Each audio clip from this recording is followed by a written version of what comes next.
जय हिंद दोस्तों, कैसे हैं आप सब। उत्तराखंड के रुद्रप्रयाग जिले में स्थित केदारनाथ जी का मंदिर काफी प्रसिद्ध है, जो कि आपने तो सुना ही होगा। दोस्तों, केदारनाथ जाने का अगर आप भी योजना बना रहे हैं तो ये वीडियो आपके लिए काफी यूजफुल है, क्योंकि इस वीडियो में मैं आपको बताऊंगा केदारनाथ जाने का क्या क्या साधन है, कुल खर्चा कितना आएगा, खाने पीने और रुकने की क्या व्यवस्थाएं हैं वहाँ, और हम कहाँ कहाँ घूमें, और साथ ही साथ अगर आप पैदल यात्रा नहीं करना चाहते तो हेलीकॉप्टर भी वहाँ चलती है, तो उस हेलीकॉप्टर का क्या फेयर होगा और इसकी टाइमिंग क्या होगी और वो कहाँ से मिलेगी।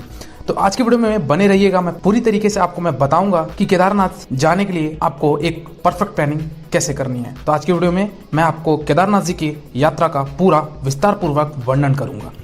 सबसे पहले बात करते हैं दोस्तों, हम केदारनाथ कैसे पहुंचे। केदारनाथ पहुंचने के लिए दोस्तों अगर मैं पहले बात करूं ट्रेन की, तो दोस्तों ट्रेन में आपके पास 3 विकल्प हैं। पहला हरिद्वार रेलवे स्टेशन, दूसरा देहरादून रेलवे स्टेशन और तीसरा ऋषिकेश रेलवे स्टेशन। दोस्तों ऋषिकेश रेलवे स्टेशन अगर आप आते हैं तो आपको बस का सफर 30 किलोमीटर थोड़ा सा कम पड़ जाएगा, लेकिन अगर आप देहरादून और हरिद्वार आते हैं तो लगभग आपको वो सेम डिस्टेंस पड़ेगा। दोस्तों अगर आप बस का सफर थोड़ा सा कम करना चाहते हैं तो मैं ये रिकमेंड करूंगा कि आप ऋषिकेश आ जाइएगा। अदरवाइज अगर आपको कोई आपत्ति नहीं है तो आप हरिद्वार तक आ सकते हैं, क्योंकि हरिद्वार तक हमारी सारी प्रमुख ट्रेनें आती हैं। ऋषिकेश तक सारी ट्रेनें नहीं जाती हैं, कुछ ही ट्रेन वहाँ जाती हैं। तो आप अपने हिसाब से अपने शहर से जो भी आपके ट्रेन अवेलेबल होंगी आप जरूर वहां तक देख लीजिएगा, चाहे वो हरिद्वार हो, चाहे वो आपका ऋषिकेश हो, चाहे आपका वो देहरादून है। तो दोस्तों केदारनाथ पहुंचने के लिए ट्रेन का सफर सिर्फ इतना ही संभव है, बाकी का सफर आपका बस से करना होगा। केदारनाथ यात्रा के लिए आपको सबसे पहले सोनप्रयाग पहुंचना होगा। दोस्तों सोनप्रयाग जाने के लिए तीनों रेलवे स्टेशन से आपको बस अवेलेबल होगा, यानी कि देहरादून से भी आपको बसेस मिलेंगी सोनप्रयाग के लिए, हरिद्वार से भी सोनप्रयाग के लिए मिलेंगी, और साथ ही साथ आपके ऋषिकेश अगर आप आते हैं तो वहां से भी आपको आराम से सोनप्रयाग के लिए बस मिल जाएगी। दोस्तों केदारनाथ पहुंचने के लिए अगर आपका माध्यम फ्लाइट से है तो दोस्तों अगर मैं फ्लाइट की बात करूं तो देहरादून एयरपोर्ट आप फ्लाइट से आ सकते हैं। आपके जिस भी राज्य से या फिर जिस भी शहर से आपकी फ्लाइट देहरादून के लिए अवेलेबल है तो आप देहरादून तक आ सकते हैं, अन्यथा आप दिल्ली आकर आप दिल्ली से भी देहरादून के लिए फ्लाइट पकड़ सकते हैं। दोस्तों फ्लाइट का भी सफर सिर्फ देहरादून एयरपोर्ट तक ही हो पाएगा, क्योंकि उसके आगे का सफर मैंने जैसा कि आपको बताया कि बस से ही आपको करनी होगी। दोस्तों अगर मैं बात करूं यहाँ पे टोटल डिस्टेंस की, तो हरिद्वार से सोनप्रयाग आपको 230 किलोमीटर पड़ेगा, और अगर मैं देहरादून से सोनप्रयाग की बात करूं तो वो आपको लगभग 250 किलोमीटर पड़ेगा, और अगर ऋषिकेश से सोनप्रयाग की अगर बात करूं तो 210 किलोमीटर पड़ेगा। दोस्तों सबसे कम डिस्टेंस जो है वो ऋषिकेश से सोनप्रयाग है, इसलिए मैंने आपको कहा था कि अगर आपको बस का सफर दुर्गम लगता है तो आप ऋषिकेश आकर अपना सफर 210 किलोमीटर के साथ कर सकते हैं। दोस्तों अब बात करते हैं हम सोनप्रयाग पहुंचने के लिए जो हम बस लेंगे उस बस की टाइमिंग क्या होगी। तो दोस्तों अगर आप हरिद्वार, चाहे देहरादून, चाहे आप ऋषिकेश जाएं, तीनों ही जगह पे आपको बस आसानी से अवेलेबल हो जाती है सोनप्रयाग के लिए, और वहां का जो समय है वो सुबह 5 बजे से लेकर शाम के 7-8 बजे तक आराम से आपको बस अवेलेबल वहां हो जाती है। दोस्तों अब बात करते हैं यहाँ पे कि बस की जो टिकट है वो टिकट मैं कैसे लूंगा, वो ऑनलाइन लूं या ऑफलाइन लूं, और अगर ये टिकट मुझे लेनी है तो मैं कहां पे लूंगा। दोस्तों बस की बुकिंग पहले ही करवा लीजिए। अगर मैं हरिद्वार की बात करूं तो हरिद्वार रेलवे स्टेशन के बाहर बहुत सारे एजेंट्स होते हैं, बहुत सारे वहां पे ट्रैवल एजेंसी है, तो वहां जाके आप अपने बस की टिकट ले सकते हैं। दोस्तों आप हरिद्वार में जिस भी समय पहुंचे, चाहे वो सुबह का वक्त हो चाहे शाम का वक्त हो, तो उसके अकॉर्डिंग आप अपना टाइम देख लीजिए कि आपको सोनप्रयाग के लिए कितने बजे की बस आपको पकड़नी पड़ेगी।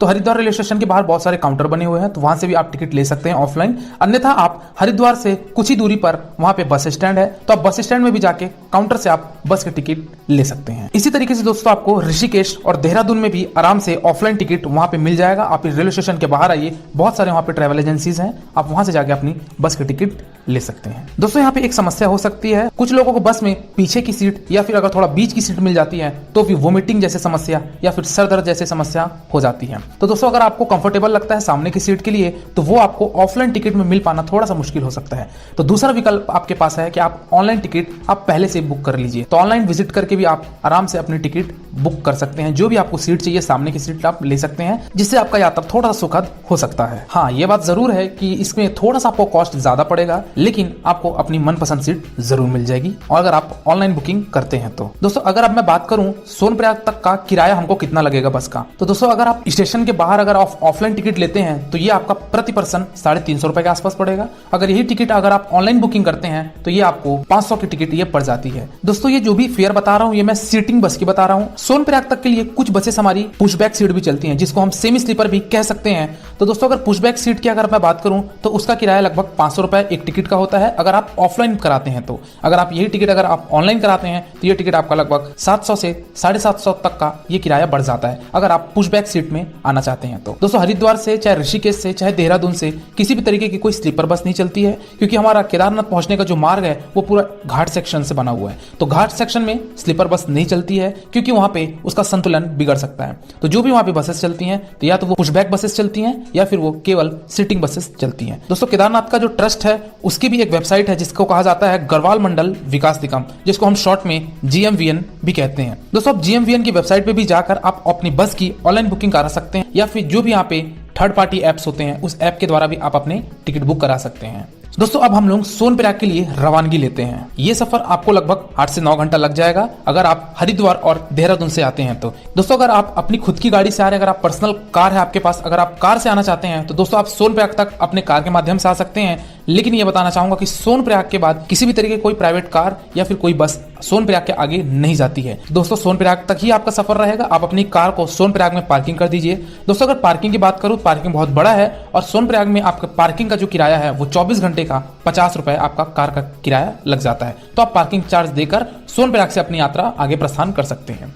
दोस्तों सोनप्रयाग आप पहुंचते हैं, अगर आपको सोनप्रयाग पहुंचते पहुंचते रात हो जाती है या फिर ये कहूं कि अगर आप सोनप्रयाग में स्टे करना चाहते हैं, आप रुकना चाहते हैं, क्योंकि 8 घंटे का बस का सफर काफी ज्यादा दुर्लभ होता है, तो उस केस में अगर आप सोनप्रयाग में स्टे लेना चाहते हैं तो आप सोनप्रयाग में बिल्कुल स्टे ले सकते हैं। दोस्तों यहाँ पे अगर सोनप्रयाग में रुकने की अगर मैं बात करूं उससे पहले मैं आपको यह बताना चाहूंगा कि बेस्ट सीजन कौन सा होगा केदारनाथ जाने का। दोस्तों जैसा कि आपको पता है केदारनाथ हमारा केवल और केवल 6 से 7 महीने के लिए ही कपाट खोला जाता है, जो कि अप्रैल में अक्षय तृतीया के दिन केदारनाथ जी का कपाट खुलता है और अक्टूबर नवंबर में कार्तिक पूर्णिमा के दिन केदारनाथ जी का कपाट बंद हो जाता है। तो अप्रैल में से लेकर अक्टूबर नवंबर तक के बीच का जो समय है, इस समय में जो आपका बेस्ट सीजन है वो है सितंबर से अक्टूबर का। दोस्तों थोड़ी सी यहाँ पे ठंड होती है बट ये समय पीक सीजन नहीं होता। कहने का मतलब ये है कि इस सीजन में आपके बजट भी थोड़े कम आएंगे और भीड़ भी थोड़ी सी कम होगी।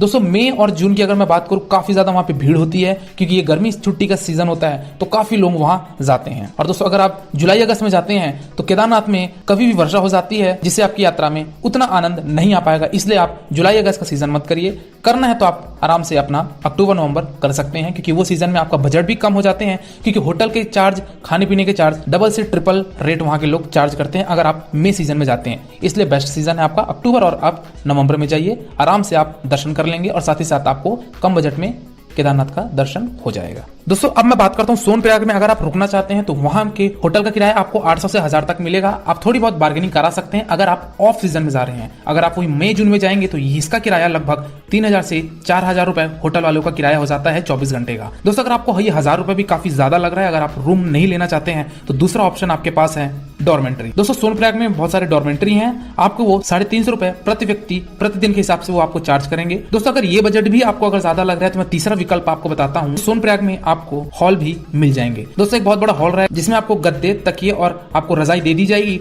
और 100 रुपए प्रति व्यक्ति प्रतिदिन के हिसाब से आपको लिया जाएगा। दोस्तों रही बात सामान रखने की, तो वहां पे आपको क्लॉक रूम भी दे दिया जाएगा जिसमें आप अपना सामान रख के आप उसको लॉक करके चाबी अपने पास रख सकते हैं। दोस्तों अब हम बढ़ते हैं आगे की तरफ। सोनप्रयाग से दोस्तों आपको बढ़ना पड़ेगा गौरीकुंड के लिए। दोस्तों सोनप्रयाग से गौरीकुंड का जो डिस्टेंस है वो 5 किलोमीटर है और सोनप्रयाग से गौरीकुंड आपको कैसे पहुंचना है तो वो आपके पास 2 विकल्प है। सोनप्रयाग से अगर आप खच्चर से जाना चाहते हैं पूरा केदारनाथ जी के मंदिर तक तो आप सोनप्रयाग से ही खच्चर ले सकते हैं। घोड़े खच्चर का किराया आपका ये 2500 रुपए पड़ता है एक व्यक्ति का, एक बार जाने का। और दूसरा विकल्प आपके पास है दोस्तों कि वहां पे प्राइवेट टैक्सी। दोस्तों सोनप्रयाग के आगे मैंने आपको बताया आपकी पर्सनल कार या फिर किसी भी तरीके की बस नहीं चलती है, तो वहां आपको सुमो, बुलेरो इस तरीके की आपको गाड़ी देखने को मिलेगी जो कि वो 30 रुपए प्रति व्यक्ति लेते हैं और वो 5 किलोमीटर का दूरी आपको आधे से 1 घंटे में आपको वो गौरीकुंड पहुंचा देते हैं। तो दोस्तों आप गौरीकुंड इस जीप के माध्यम से पहुंच सकते हैं और अगर आप ट्रैकिंग नहीं करना चाहते यानी पैदल यात्रा नहीं करना चाहते हैं तो आप सोनप्रयाग से ही घोड़े खच्चर लेकर आप केदारनाथ यात्रा की तरफ प्रस्थान कर सकते हैं। दोस्तों हम गौरीकुंड पहुंच चुके हैं। वहां पे गौरीकुंड में ही एक श्री गौरी माता मंदिर है, तो वहां पे गौरी माई का भी आप दर्शन कर सकते हैं। वहां पे एक छोटा सा मंदिर है तो वहां पे आप गौरी माता का भी दर्शन कर सकते हैं। सोनप्रयाग में गौरीकुंड के लिए काफी लंबी लाइन लगानी पड़ती है क्योंकि वहां पे काफी दर्शनार्थी होते हैं जिसकी एक लंबी लाइन होती है। अगर आप मई जून के सीजन में जा रहे हैं तो आपको 1 से 1.5 घंटा आपको बुलेरो के लिए या फिर सुमो के लिए लाइन लगाना पड़ेगा। लेकिन वही अगर आप ऑफ सीजन में आते हैं तो आपको हार्डली आधे घंटे के अंदर अंदर आपको आराम से सुमो मिल जाएगी जिससे आप अपना गौरीकुंड का सफर तय कर सकते हैं। और दोस्तों मैं मैं यही रिकमेंड करूंगा कि आप सोनप्रयाग से अर्ली मॉर्निंग निकले, यानी कि 3 बजे 4 बजे ही आप वहां से प्रस्थान करिए गौरीकुंड के लिए, क्योंकि गौरीकुंड से जो केदारनाथ की जो डिस्टेंस है वो 16 किलोमीटर की है, जिसमें आपको पैदल चल के जाना है।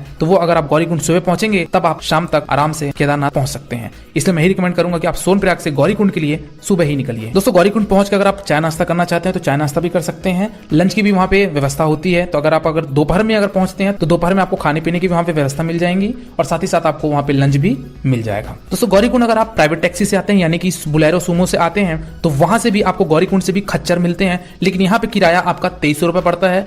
सोनप्रयाग से हमारा वो किराया 2500 रुपए था घोड़े खच्चर का, और गौरीकुंड से हमारा जो किराया था वो 2300 रुपए हो जाता है। दोस्तों गौरीकुंड से आप पिट्ठू भी कर सकते हैं। पिट्ठू का किराया आपका लगभग 5 से 6 हजार रुपए उन लोग लेते हैं केवल एक बार का केदारनाथ पहुंचाने तक का। तो आप पिट्ठू भी वहां से कर सकते हैं अगर आप पिट्ठू करना चाहते हैं। दोस्तों हम प्रारंभ करते हैं अपनी पैदल यात्रा, यानी कि 16 किलोमीटर की ये यात्रा हम गौरीकुंड से केदारनाथ तक का यात्रा हम पैदल यात्रा शुरू करते हैं। दोस्तों अगर आप पैदल यात्रा करना चाहते हैं तो आपको वहां पे लाठी का सहारा जरूर लेना पड़ेगा। तो दोस्तों गौरीकुंड में ही वहां पे बहुत सारे शॉप्स लगे हुए हैं, तो वो लाठी देते हैं। लाठी का जो रेट है वो 30 रुपए है। तो आप एक लाठी खरीद लीजिए, जिससे आपको मदद हो जाएगी आपके यात्रा में, क्योंकि लाठी की मदद से जो आप चढ़ाई करेंगे तो थोड़ी सी आपको सहूलियत हो जाएगी। तो आप एक लाठी जरूर ले लीजिएगा, जिसका किराया 30 रुपए आपका वो लेगा। वो गौरीकुंड में ही आराम से बहुत सारे वहां पे शॉप्स हैं, तो वहां पे आपको मिल जाएंगे। दोस्तों अगर आप पैदल यात्रा नहीं करना चाहते हैं, अगर आपको स्वास्थ्य प्रॉब्लम है या फिर आपको चलने में थोड़ी सी परेशानी है या फिर आपके फैमिली में किसी को परेशानी है, तो अगर आप हेलीकॉप्टर करना चाहते हैं तो दोस्तों यहाँ पे मैं थोड़ी सी आप हेलीकॉप्टर की बात कर लेता हूं। दोस्तों अगर आप हेलीकॉप्टर से जाना चाहते हैं तो आपको सोनप्रयाग जाने की आवश्यकता नहीं है। सोनप्रयाग से 15 किलोमीटर पहले आपको एक जगह पड़ेगी जिसको कहा जाता है फाटा। दोस्तों आप फाटा उतरिए और फाटा में ही आपका काउंटर बना हुआ है, तो वहां से आप टिकट बुक कर लीजिए। दोस्तों टिकट की अगर मैं फेयर की बात करूं तो आपका 6000 रुपए राउंड ट्रिप का होता है, यानी कि अगर आप फाटा से केदारनाथ जाना चाहते हैं, वहां दर्शन करके वापस लौटना भी चाहते हैं, तो उसका एक व्यक्ति का जो किराया है वो आपका 6000 रुपए पड़ जाता है। दोस्तों अगर आप पीक सीजन में आ रहे हैं या फिर हो सकता है आपको हेलीकॉप्टर के टिकट ना मिले ऑफलाइन, तो आप ऑनलाइन बुकिंग भी कर सकते हैं। दोस्तों जो वेबसाइट है वो आपकी स्क्रीन के सामने ये है, और इस वेबसाइट पे जाके आप अपनी हेलीकॉप्टर की बुकिंग भी करवा सकते हैं। चलिए दोस्तों अब बात करते हैं हम यहाँ पे पैदल यात्रा की। दोस्तों पैदल यात्रा करते हुए आपको काफी ज्यादा सुंदर प्राकृतिक सौंदर्य दिखेगा, और साथ ही साथ वहां पे बर्फ की ग्लेशियर्स, वहां पे पर्वतों पे बर्फ की चादर, और साथ ही साथ वहां का नजारा काफी सुंदर होता है। मंदाकिनी नदी के ऊपर पुल बने हुए हैं, तो पुल का भी बहुत अच्छा आनंद ले सकते हैं। वहां की जो व्यूज हैं, वहां की जो ब्यूटी है वो काफी अच्छी है। अगर आप फोटोशूट में इंटरेस्ट रखते हैं तो आप बाकायदा इस 16 किलोमीटर की पैदल यात्रा का आप भरपूर आनंद आप उठा सकते हैं। दोस्तों इस पैदल यात्रा के दरमियान आपको पर्वतों पर कुछ पुराने मार्ग दिखेंगे। पुराने मार्ग कहने का मतलब दोस्तों कि 2013 की जो आपदा आई थी, जो केदारनाथ में जो बाढ़ आई थी और जो आपदा आई थी, वो काफी रूह कांप देने वाली आपदा थी, जैसा आप सबको मालूम होगा। तो वो उसमें काफी ज्यादा वहां के जो रास्ते थे और पर्वते थे वो सब बह चुके थे इस आपदा के कारण। तो वहां पे पुराने मार्ग दिखते हैं, लेकिन अभी आप जो मार्ग से जाएंगे वो आपके नए मार्ग रहेंगे, लेकिन आपको उस पुराने मार्ग का भी कहीं कहीं आपको पहाड़ पे वो दृश्य दिखेगा। दोस्तों अगर आप रास्ते में चलते हैं तो वहां पे तंबू लगा के बहुत सारे आपको चाय नाश्ते के स्टॉल मिल जाएंगे। तो अगर आप चाय नाश्ता करना चाहते हैं, ब्रेकफास्ट करना चाहते हैं, तो वो भी आप करते हुए चल सकते हैं। साथ ही साथ आपको जगह जगह पे वॉशरूम मिलेगी, जगह जगह वहां पे फर्स्ट एड सेंटर भी है। तो अगर आपको किसी प्रकार का सांस लेने में दिक्कत हो रही है या फिर जैसा भी अगर आपको कोई परेशानी महसूस होती है, तो आप वहां पे कुछ दूरी पे वो बनी हुई है, तो आप वहां जाके भी अपना चेकअप करवा सकते हैं। दोस्तों ये पैदल यात्रा आपके स्टैमिना के ऊपर डिपेंड करता है कि आप कितने घंटे में तय करते हैं, लेकिन अगर आप एक नॉर्मल स्पीड पे चलते हैं और आप कम जगहों में विश्राम करते हैं तो आप आराम से 7 से 8 घंटे में आप वो 16 किलोमीटर का सफर आप जरूर तय कर लेंगे। दोस्तों केदारनाथ से ठीक 1 किलोमीटर पहले आपका पड़ेगा एक बेस कैंप। तो दोस्तों वो बेस कैंप में ही आपके ठहरने की व्यवस्था और आपके खाने पीने की व्यवस्था होती है। दोस्तों हो सकता है आपको शाम हो जाए, 5-6 बज जाए। अगर आप मॉर्निंग में निकलते हैं तो 4-5 भी बज सकते हैं, या फिर आपको हो सकता है 7-8 भी आपको बच सकते हैं बेस कैंप पे। दोस्तों बेस कैंप से केदारनाथ की दूरी 1 किलोमीटर की है, और बेस कैंप में जैसा कि मैंने आपको बताया कि वहां आपको रुकने की व्यवस्था और वहां पे आपको खाने पीने की व्यवस्था होती है। दोस्तों यहाँ पे मेन चीज आती है कि हमको वहां पे रुकने की किस तरीके से वहां पे बुकिंग करनी पड़ेगी। तो दोस्तों बेस कैंप में ही हमारा GMVN का यानी कि गढ़वाल मंडल विकास निगम का वहां पे गेस्ट हाउस है। तो उस गेस्ट हाउस में भी आप रुककर रात गुजार सकते हैं। दोस्तों यहाँ पे रुकने के 3 पैमाने हैं, यानी कि यहाँ पे 3 प्रकार से आप यहाँ पे रुक सकते हैं। पहले ऑप्शन की अगर मैं बात करूं दोस्तों, तो वहां पे बेस कैंप में बहुत सारे टेंट लगे होते हैं। उस टेंट में टोटल 10 बिस्तर होते हैं और 300 रुपए पर व्यक्ति पर डे आपका वो चार्ज होता है। तो अगर आपको टेंट अवेलेबल हो जाता है तो आप टेंट में 300 रुपए देकर आराम से वहां आप रात गुजार सकते हैं। 10 लोगों का वो टेंट होता है, 300 रुपए प्रति व्यक्ति चार्ज किया जाता है। दूसरे ऑप्शन की अगर मैं बात करूं दोस्तों, तो वो है हट का। दोस्तों हट में हमारा एक कंबाइंड बेड लगी होती है। उस कंबाइंड बेड में 3 बेड का खंड होता है और 2 बेड का भी खंड होता है। तो वहां पे भी 10 बेड के अरेंजमेंट्स होते हैं एक हट में। वहां हट में जा सकते हैं और उसका जो किराया होता है वो 750 रुपए प्रति व्यक्ति प्रतिदिन होता है। तीसरे ऑप्शन की अगर मैं बात करूं दोस्तों, तो वहां पे है हट हाउस, यानी कि एक आपको रूम की तरह देगा जिसमें आपको 6 बेड रहेंगे। अगर आप फैमिली सहित लेना चाहते हैं तो वो 6 बेड भी आप ले सकते हैं, जिसका किराया 990 रुपए यानी कि 1000 रुपए के चाहिए वो आपका पड़ जाएगा प्रति व्यक्ति, प्रतिदिन वो आपका चार्ज लेंगे। दोस्तों बेस कैंप में थोड़ी सी कॉस्ट ज्यादा होती है। खाने पीने की अगर मैं बात करूं तो दोस्तों खाने पीने का आपको वहां पे जो चार्ज है, लंच और डिनर का जो कॉस्ट है वो आपको 200 रुपए थाली सिस्टम में लगता है। और वही अगर सुबह का नाश्ता करते हैं तो सुबह का नाश्ता आपको 100 रुपए वहां पे ब्रेकफास्ट मिलेगा। खाना स्वादिष्ट होता है। दोस्तों होटल की अगर मैं नाम की बात करूं तो वहीं बेस कैंप से लगा हुआ कुछ दूरी पर है वहां पे अन्नपूर्णा रेस्टोरेंट। अन्नपूर्णा रेस्टोरेंट हमारा GMVN का ही है, यानी कि गढ़वाल मंडल विकास निगम का ही है। दोस्तों अगर आप मई जून के सीजन में जा रहे हैं, अगर आप केदारनाथ मई जून के सीजन में जा रहे हैं तो वहां पे आपको रूम मिलने की काफी ज्यादा समस्या हो सकती है। तो इसीलिए आप ऑनलाइन बुकिंग भी कर सकते हैं। GMVN की वेबसाइट पे जाकर आप ऑनलाइन बुकिंग आप कर सकते हैं, चाहे अगर वो टेंट में रुके, चाहे वो कंबाइन हट में रुके, चाहे वो हट हाउस में रुके। दोस्तों अगर आप 5-6 बजे भी बेस कैंप पहुंच चुके हैं तो आप फ्रेश हो जाइए, अपना सामान रख दीजिए और केदारनाथ स्वामी का आप दर्शन करने के लिए निकल जाइए, क्योंकि मंदिर का जो समय है वो 9 बजे क्लोजिंग टाइम है। दोस्तों आप मंदिर जाइए, मंदिर में लाइन लगी। अगर आप पीक सीजन में आ रहे हैं, मई जून के महीने में आ रहे हैं, तो आपको लाइन काफी ज्यादा लंबी मिलेगी। लगभग आपको वो 3 से 4 घंटे का भी लाइन लग सकता है दर्शन के लिए। और अगर आप वही ऑफ सीजन में आ रहे हैं, यानी कि सितंबर अक्टूबर के आसपास आ रहे हैं, तो वो आपका 1 से 1.5 घंटे में आपके दर्शन हो जाएंगी। तो दोस्तों आप लाइन में लग के ओम नमः शिवाय का जाप करते हुए आप भोलेनाथ का दर्शन कर सकते हैं। हमारे केदारनाथ स्वामी ये रहे, यहाँ पे आप दर्शन करिए इनका, अपनी मन्नतें मांगिए और आगे बढ़ते चलिए। दोस्तों यहाँ पे मैं बात करूं अगर आप प्रसाद की, तो यहाँ पे दोस्तों प्रसाद पैकेट भी मिलता है। तो वहां पे प्रसाद के 3 प्रकार से रेट होते हैं, जिसका 100 रुपए, 200 रुपए और 300 रुपए, ये अलग अलग रेट के अलग अलग पैकेट होते हैं। तो जो भी आप पैकेट लेना चाहते हैं, जिस भी कॉस्ट का लेना चाहते हैं, आप वहां पे 100, 200 या 300 का आप पैकेट वहां से ले सकते हैं। दोस्तों मंदिर के जस्ट पीछे एक बहुत बड़ी सी शिला आपको देखने को मिलेगी। ये शिला दोस्तों 2013 की जो आपदा आई थी, जो केदारनाथ में जो बाढ़ आई थी, तो वहां से पर्वत से एक बहुत बड़ा यहाँ पे शिला, यहाँ पे पर्वत का टुकड़ा यहाँ पे आके मंदिर के पीछे आके रुक गया था। दोस्तों कहा जाता है कि इस पत्थर के आने की वजह से जो पानी का जो यहाँ पे बहाव था वो 2 हिस्सों में बढ़ गया था, जिससे मंदिर में किसी भी तरह की कोई क्षति नहीं हुई है। तो दोस्तों भगवान की सब महिमा होती है कि पत्थर को बीच में आना और यहाँ पे पानी का 2 मार्ग में बढ़ जाना। तो यहाँ पे मंदिर को किसी भी तरह की कोई क्षति नहीं हुई थी। हालांकि 10 फीट तक का पानी अंदर गया था, जो कि वो भी 1 घंटे में बाहर हो गया था। तो वो शिला का भी आप नजारा देख सकते हैं। दोस्तों यहाँ पे एक चीज मैं बताना चाहूंगा, अगर आप भोलेनाथ का दर्शन करते हैं, अगर आप शाम 5 बजे के बाद अगर आप जाते हैं तो वो आपको दूर से दर्शन करवाएंगे। कहने का मतलब है दोस्तों, ज्योतिर्लिंग के अगर आप नजदीक से दर्शन करना चाहते हैं तो वो आपको शाम 5 बजे के बाद नहीं दिया जाता है, आपको दूर से ही दर्शन दिया जाएगा। और अगर आप नजदीक जाकर ज्योतिर्लिंग का दर्शन करना चाहते हैं तो आप अर्ली मॉर्निंग सुबह 5 बजे वहां पे लगिए। दोस्तों अगर आरती के समय की बात करूं तो सुबह 6 बजे होती है एक आरती, और दूसरी आरती होती है हमारी शाम को 6 बजे। तो मॉर्निंग में मंदिर 5 बजे खुल जाता है। तो अगर आप बेस कैंप पे रुके हुए हैं तो वापस से आप मंदिर परिसर आइए सुबह 5 बजे, और वहां पे आप नजदीक से भोलेनाथ का आप दर्शन कर सकते हैं। ज्योतिर्लिंग के नजदीक जाकर आप वहां पे अपना मत्था टेक सकते हैं और वहां पे अपनी जो भी मनोकामनाएं हैं वो आप मांग सकते हैं। दोस्तों अब मैं बात करता हूं कि हमको और कहां कहां वहां पे विजिट करना चाहिए। तो दोस्तों सबसे पहले मैं बात करता हूं भैरव मंदिर है वहां पे केदारनाथ से, वो आपको लगभग आधे किलोमीटर की दूरी पे पड़ेगा। वो आप पैदल ही और आगे आपको जाना पड़ेगा, वहां पे भैरव मंदिर है। तो भैरव मंदिर भी आप जाके वहां दर्शन कर सकते हैं। दूसरे स्थान की बात करूं दोस्तों तो वो है वासुकी ताल। वासुकी ताल का दूरी लगभग 6 से 7 किलोमीटर की पड़ती है। वहां का जो ब्यूटी है वो भी बहुत अच्छा है, वहां भी आप जाके विजिट कर सकते हैं, घूम सकते हैं। लेकिन ये कहना चाहूंगा कि ये जो 6 से 7 किलोमीटर का जो दूरी है वो काफी ज्यादा लंबा हो जाता है, क्योंकि आपको इसमें भी ट्रैकिंग करके जानी पड़ती है, चढ़ के जाना पड़ता है। तो अगर आप वासुकी ताल जाना चाहते हैं तो आपको एक दिन और स्टे करना पड़ेगा, बेस कैंप में आपको एक दिन और रुकना पड़ेगा, तभी आपका वासुकी ताल कवर हो पाएगा। दोस्तों तीसरे स्थान की अगर मैं बात करूं तो वो है आपका गांधी सरोवर। ये आपका 3 किलोमीटर पड़ता है मंदिर से, तो आप वहां पे गांधी सरोवर भी जा सकते हैं। दोस्तों बेसिकली एक तालाब है जिसका दृश्य काफी अच्छा है। दोस्तों अब मैं बात कर लेता हूं कि ये पूरी यात्रा को करने में हमको टोटल कितने दिन लगेंगे। दोस्तों ये आप मान के चलिए आपको 4 दिन का स्टे जरूर लेना पड़ेगा। केदारनाथ अगर आप दर्शन करने आ रहे हैं तो 4 दिन का आप स्टे कम से कम लीजिए। कहने का मतलब ये है कि 2 दिन जाने के लिए और 2 दिन वापस आने के लिए, क्योंकि अगर आप केदारनाथ मंदिर से वापस गौरीकुंड के लिए आएंगे तो वो भी आप पैदल यात्रा करेंगे, 16 किलोमीटर का पुनः आपको यात्रा करना पड़ेगा। हालांकि इसमें आपको समय कम लगेगा, लगभग ये आपको 5 घंटे में आप आ जाएंगे, क्योंकि ये उतार था, जाते टाइम हमको पूरा चढ़ाई था इसलिए हमको समय ज्यादा लगा, लेकिन आते टाइम हमको ये ढाल पड़ेगा, इस कारण हमारा समय कम लगेगा। तो कम से कम आप 4 दिन का एक जरूर बैकअप लेके चलिए और आराम से आप अपने यात्रा का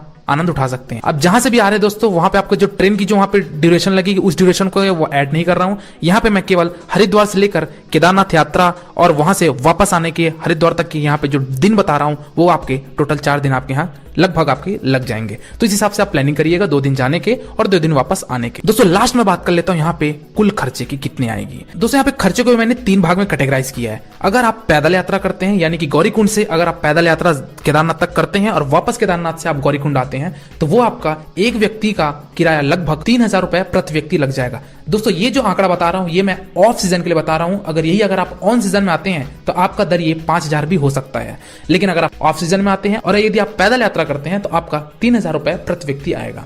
दोस्तों दूसरे ऑप्शन की मैं बात करता हूं, अगर आप घोड़ा खच्चर लेते हैं तो दोस्तों घोड़े खच्चर का अगर आप लेते हैं और अगर आप ऑफ सीजन में आते हैं तो आपका ये बजट लगभग 7,000 रुपए हो जाएगा। और लास्ट अगर मैं बात करूं दोस्तों हेलीकॉप्टर से अगर आप आते हैं तो हेलीकॉप्टर का किराया आपका 10,000 रुपए तक एक व्यक्ति का जा सकता है। तो दोस्तों ये थी हमारे केदारनाथ यात्रा का पूरा कंप्लीट विवरण। आई होप आपको वीडियो पसंद आया होगा। यात्रावश चैनल को सब्सक्राइब करिएगा और वीडियो पसंद आया होगा तो एक लाइक जरूर दीजिएगा। तो आज की वीडियो में फिलहाल इतना ही, मिलते हैं फिर एक नई वीडियो में, तब तक के लिए शुक्रिया। जय हिंद, आपकी यात्रा मंगलमय हो।